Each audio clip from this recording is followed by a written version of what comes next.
حضرت عمر بن عبدالعزیز کے زمانے میں نا ایک سید صاحب کہتے میری 4 بیٹیاں تھیں تو مجھے ضرورت تھی، میری کوئی مدد نہیں ہو رہی تھی، میں درود شریف پڑھتے پڑھتے سو گیا تو مجھے خواب میں محبوب پاک کا دیدار نصیب ہوا۔ میں نے استغاثہ پیش کیا کہ حضور پریشان ہوں، بیٹیوں کا باپ ہو، تو نبی پاک علیہ السلام نے فرمایا تو عمر بن عبدالعزیز کے پاس جا۔ عمر بن عبدالعزیز وہ باکمال شخص ہے جو روزانہ 10 سپارے قرآن پاک کے پڑھتا ہے، 10,000 بار مجھ پر درود و سلام پڑھتا ہے۔ کتنے سپارے؟ ہم تو خیر سارے مصروف ہیں، 10 لائنیں بھی نہیں پڑھ سکتے، تو بڑے بیزی لوگ ہیں۔ ہم قرآن شریف پڑھیں گے تو فیس بک کون چلائے گا؟ ہم اگر قرآن شریف پڑھیں گے تو وہ واٹس ایپ پہ ٹائم کون دے گا؟ ہم تو بیزی ہیں، بہت زیادہ مصروف ہیں۔ ہم اگر تھوڑی دیر قرآن شریف کھولیں گے تو وہ جو سیاسی تبصرہ سارا دن کرنا ہوتا ہے وہ کہ گرنا نہ جائے کوئی آسمان سے چیز، ہم تو مطلب بیزی ہے۔ بادشاہ وقت کے بادشاہ 10,000 مرتبہ درود و سلام، اللہ اکبر۔ بس بندہ ارادہ کر لے تو اللہ اسے موقع بھی عطا فرمائی دیتا ہے، اللہ اس کی مدد کرتا ہے۔ 10,000 بار پڑھتے تھے تو نبی پاک علیہ السلام نے کیا خوبصورت بات ارشاد فرمائی۔ محبوب فرمانے لگے 2-4 دن پہلے نا عمر بن عبدالعزیز نے 3,000 درود شریف کم پڑھا ہے، اسے جا کے کہے 500 دینار جرمانہ دے، وہ 500 لے آ، تیرا کام بن جائے گا۔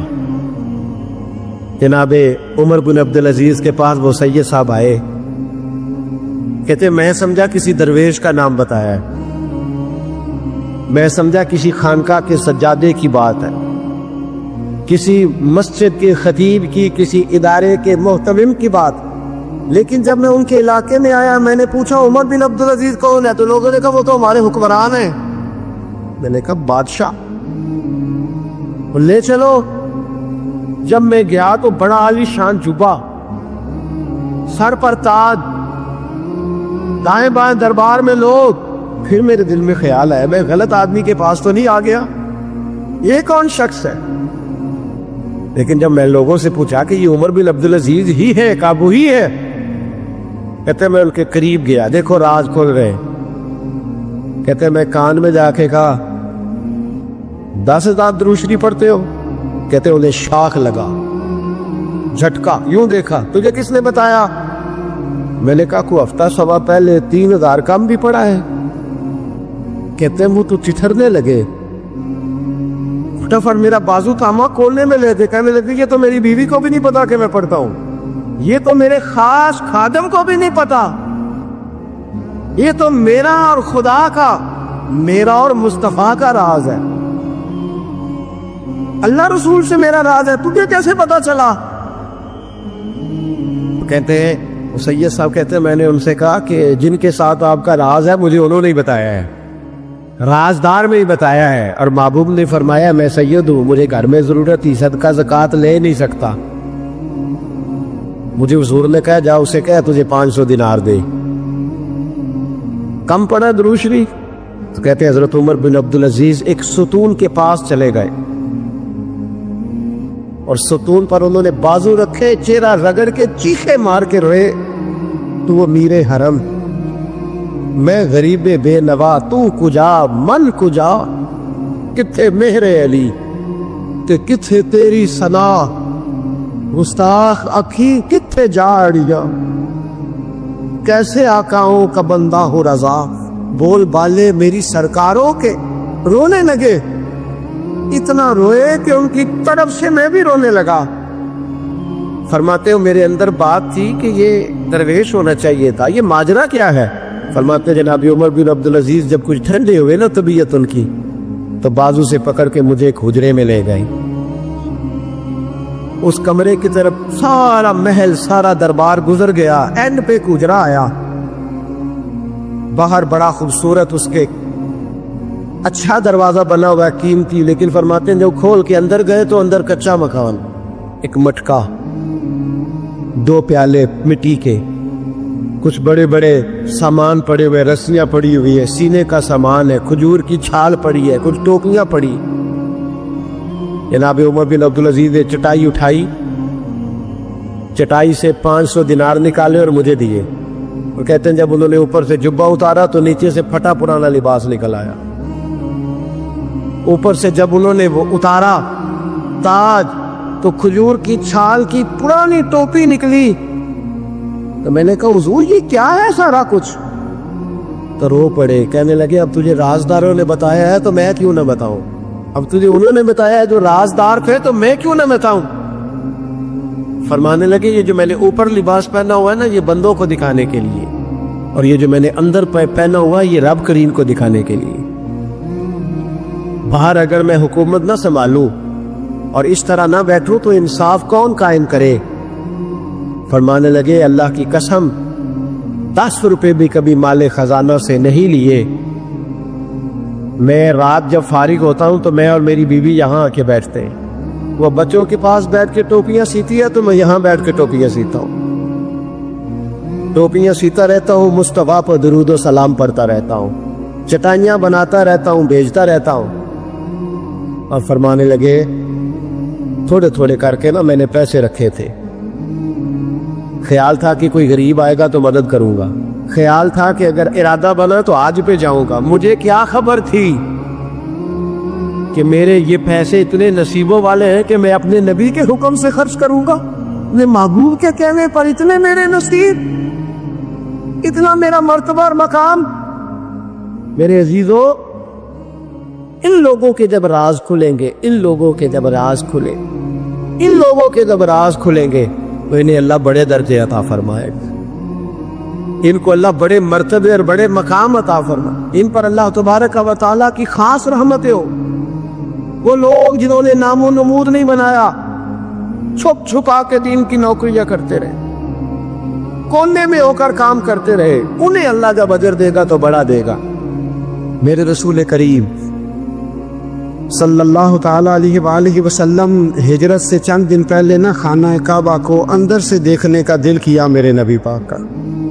کیا مجھے مکہ چھوڑ کے مدینہ طیبہ جانا ہے تو میں ذرا کعبہ معظمہ کے اندر سے زیارت کر لوں. عثمان بن طلحہ ایک شخص تھا جو کلید بردار تھا, جس کے پاس خانہ کعبہ کی چابی ہوتی.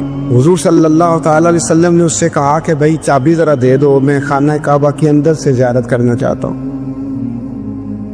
کہنے لگا کوئی اور ہوتا تو میں دے دیتا, آپ کو نہیں دوں گا. معاذ اللہ ثم معاذ اللہ. میرے رسول پاک کی بات نہ ستارے بھی مانتے ہیں, چاند بھی مانتا ہے, سورج بھی مانتا ہے. حضور اگر سورج کو کہنا واپس آ, حضرت علی نے نماز پڑھنی ہے تو وہ آ جاتا ہے. اور اگر حضور فرما دے چاند کو 2 ٹکڑے ہو جا تو وہ 2 ٹکڑے ہو جاتا ہے. سورج بھی بات مانتا ہے, چاند بھی بات مانتا ہے. یہ سارے میرے رسول کریم علیہ السلام کے غلام ہیں. جہاں جہاں تک رب کریم کی خدائی ہے وہاں میرے حبیب کی مصطفائی ہے. حضور وہی چاہتے نا, وہی چاہتے. تو حضرت عمر اگر حکم دے تو زمین تیل واپس کر دیا, تو حضور حکم دیتے تو وہ کافر اندر دھنسا لیتی زمین. سارا کام اسی وقت ہو جاتا. لیکن حضور نے کیا فرمایا؟ عثمان بن طلحہ نے کہا نا کہ آپ کو چابی نہیں ملے گی. اللہ کے رسول نے فرمایا عثمان ایک وقت آئے گا جب یہ چابی تجھ سے میں لوں گا, اور جس کو میرا دل کرے گا میں اسے دوں گا. ایک وقت آئے گا کہ یہ میں تجھ سے لوں گا, اور پھر جس کو میرا دل چاہے گا میں اس کو وہ چابی دوں گا. میرے نبی کریم رؤوف رحیم سید عالم صلی اللہ علیہ وسلم نے وقت دیا. کتنا وقت لگا؟ 2 دن, 4 دن, 5 دن, 10 سال لگ گئے. حضور نے مکہ کو فتح کیا, حضور تشریف لائے. وہی چابی عثمان بن طلحہ کے پاس تھی. محبوب کریم نے بت توڑنے تھے, کعبہ کو ان سے پاک کرنا تھا. فرمایا لاؤ نا چابی کدھر ہے. عثمان کہتے ہیں حضور نے تو بات نہیں جتلائی, پر مجھے وہ لفظ یاد ہے کہ عثمان ایک وقت آئے گا, ایک سمجھیے گا بات کو, ایک وقت آئے گا جب چابی میں لوں گا, اور پھر جس کو میرا دل کرے گا میں اسے. پھر وقت آ گیا, پھر حضور نے چابی لے لی, پھر نبی پاک نے بت توڑے. پر قربان جاؤں مدینے والے محبوب کے طریقے پر, فدا ہو جائیں حضور علیہ الصلوۃ والسلام کے کمال درگزر پر. جب حضور فارغ ہوئے نا بیت اللہ کو صاف کر کے تو فرمایا کدھر ہے امیر عثمان بن طلحہ؟ وہ آئے تو حضور فرمانے لگے یہ چابی پہلے تیری خاندانی وراثت تھی، پھر میں نے اپنے وعدے کے مطابق لے لی، اب میں تمہیں واپس کر رہا ہوں، اب یہ چابی میں تمہیں واپس کر رہا ہوں، میں یہ چابی میں تمہیں دے رہا ہوں، لہذا اب تیری نسل سے بھی قیامت تک کوئی نہیں لے گا، میں تمہیں یہ چابی دے رہا ہوں۔ تو بھئی وقت کا انتظار کریں۔ اور عثمان بن طلحہ کہتے ہیں میں نے حضور کا یہ کمال کرم دیکھا تو میں کلمہ ہی پڑھ گیا، میں مسلمان ہی ہو گیا۔ وقت کو دیکھیں، وقت کا انتظار کریں، آنے والا ٹائم دیکھیں۔ ہم نا ٹائم نہیں دیتے، ہمیں جلدی بڑی ہے، کاروبار ٹھیک ہو جائے تو شام کو ہو جائے، بچہ تندرست ہو جائے تو پھر شام کو ہو جائے، مخالفین ٹھیک ہو جائیں تو شام کو ہو جائیں۔ ہمارے سارے کام شام سے پہلے بلکہ جو ولی بننا چاہتا ہے وہ بھی کہتا ہے 1.25 گھنٹے میں بنا دو، لیٹ نہ کرو۔ بہت سارے تو کہتے ہیں ایک نظر کریں، میں نے کہا آپ کوئی عمل بھی کرے نا، آپ تھوڑی محنت بھی کرے نا، کہتے ایک نظر کریں۔ ہمارے درویش کہا کرتے تھے کہ آج کل مرید کہتے ہیں نہ نماز پڑھاؤ، نہ روزہ رکھاؤ، نہ وظیفہ کراؤ، نہ کوئی اور کام کراؤ، سانو ایویں ہی بخشاؤ۔ تو بھئی اللہ نے خود 5 نمازیں فرض کی، رمضان کے روزے فرض کیے، زکوٰۃ فرض۔ تو جب اللہ نے ذمہ داریاں لگائی ہیں تو پھر کون ہے جو بغیر ذمہ داریوں کے آگے جائے؟ تو اپنی زندگی میں چیزوں کو سمجھے، غور کریں، وقت آپ کو دینا ہے، اور جب آپ وقت دیتے ہیں تو بہت سارے معاملات ٹھیک ہو جاتے ہیں۔ حضرت عمار بن یاسر بڑا شروع میں کلمہ پڑھا، ان لوگوں نے بڑی تکلیفیں اٹھائیں جنہوں نے آغاز اسلام میں کلمہ پڑھا، حالات اور طرح کے۔ حضرت عمار بن یاسر رضی اللہ تعالیٰ عنہ فرماتے ہیں کہ بڑی تکلیف دیتے۔ حضرت عمار بن یاسر رضی اللہ تعالیٰ عنہ کی جو والدہ ہیں وہ اسلام کی پہلی شہیدہ ہے، حضرت سمیہ ان کا نام تھا، اسلام کی پہلی شہیدہ۔ ان کے زیر ناف ابو جہل نے نیزہ مار کے انہیں شہید کر دیا۔ حضرت عمار بن یاسر رضی اللہ تعالیٰ عنہ فرماتے کہ میرے والد کو اتنی تکلیفیں دی گئیں کہ وہ ان اذیتوں کی وجہ سے دنیا سے پردہ کر گئے۔ حضرت عمار بن یاسر کو خود کافر اتنا مارتے تھے کہ وہ اپنے حواس کھو بیٹھتے تھے اور ایسی باتیں کرتے تھے کہ سمجھ نہیں آتی تھی کہ یہ عمار بن یاسر بول رہے۔ اتنی سخت اذیت دیتے، اتنی سخت۔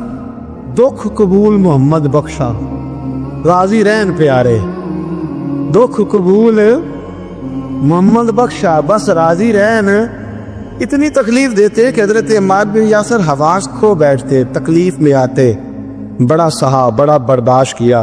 ایک دن میرے رسول پاک تشریف لائے اور حضور نے کہا او آل یاسر میں تمہیں مبارک دینے آیا ہوں، رب کریم نے تمہارے لیے جنت میں مکان بنا دیے ہیں، حضور نے تمہارے لیے، اللہ نے تمہارے لیے جنت میں مکانات، تمہیں مبارک ہو، تمہاری اذیتیں، تمہاری تکلیفیں، تمہارے درد، تمہاری راتیں کام آ گئیں، مالک نے تمہارے لیے مکانات بنا دیے ہیں، حالات ٹھیک کر دیے ہیں، طبیعتوں میں بہتری آ گئی ہے۔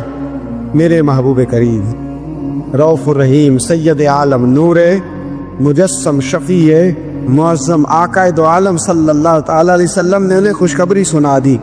حضرت عمار کہتے ہیں پھر حالات بدلے، پھر میں نے جو مجھے اذیتیں دینے والے تھے میں نے انہیں گڑھوں میں گرتے دیکھا۔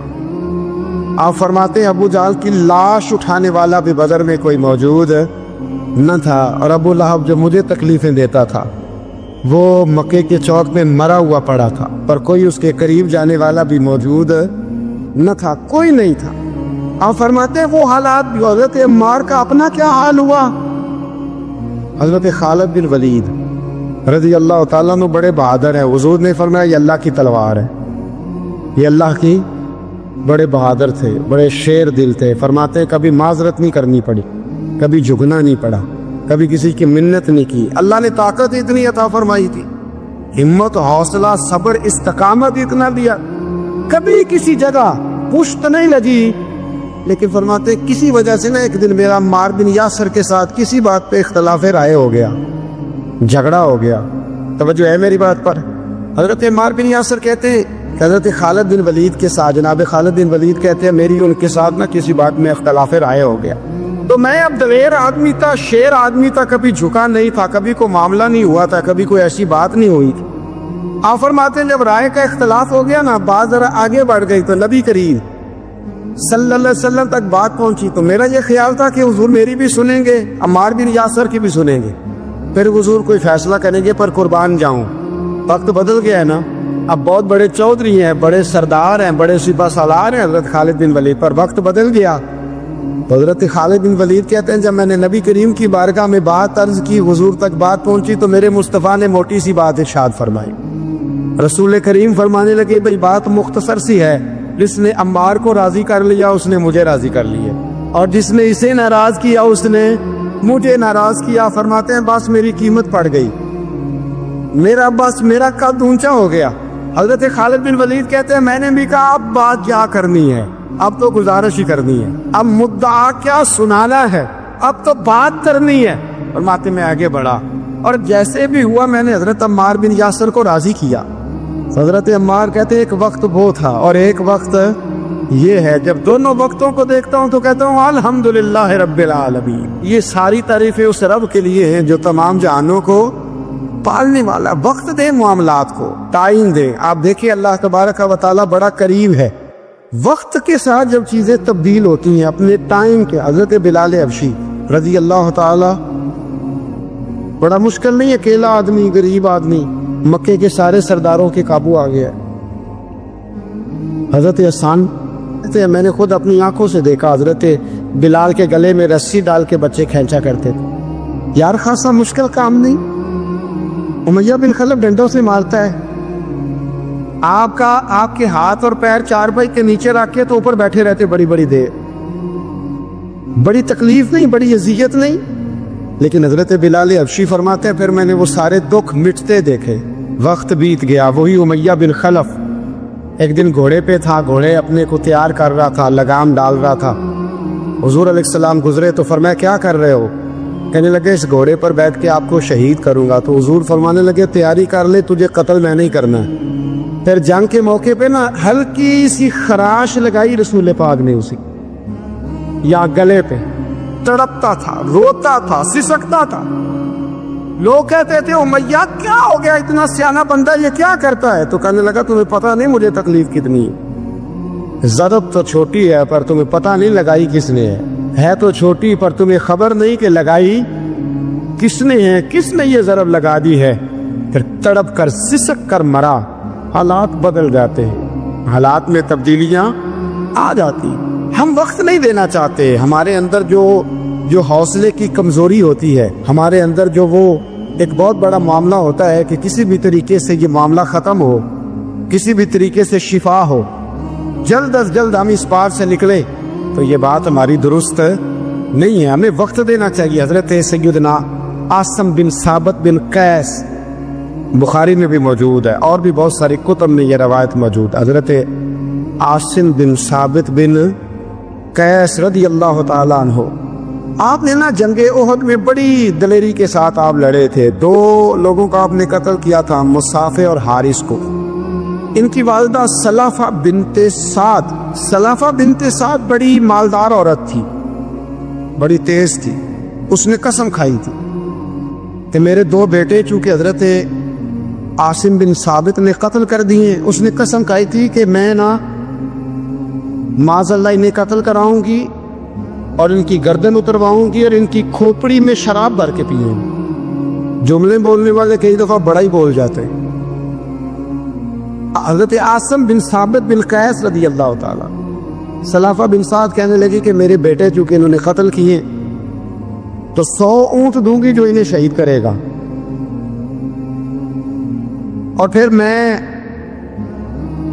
معاذ اللہ ان کی گردن اتروا کے کھوپڑی کے اندر شراب بھر کے پیوں گی۔ حضرت عاصم بن ثابت بڑے بہادر تھے، قابو نہ آ سکے۔ کافروں نے ایک چال چلی کہ مدینے سے کچھ مبلغ مانگے تبلیغ کرنے کے لیے، بطور مبلغ کو مانگا، لیکن رستے میں بددیانتی کی، جھوٹ بولا، ظلم کیا، انہیں گرفتار کیا۔ اور گرفتار کر کے معاذ اللہ تعالیٰ انہیں بیچنا چاہا۔ حضرت عاصم بن ثابت کہنے لگے میں میدان کا آدمی ہوں، میں قید ہونے سے لڑائی کرنے کو بہتر سمجھتا ہوں، میں کفار کا قیدی ہونے سے شہید ہونے کو فضیلت دوں گا۔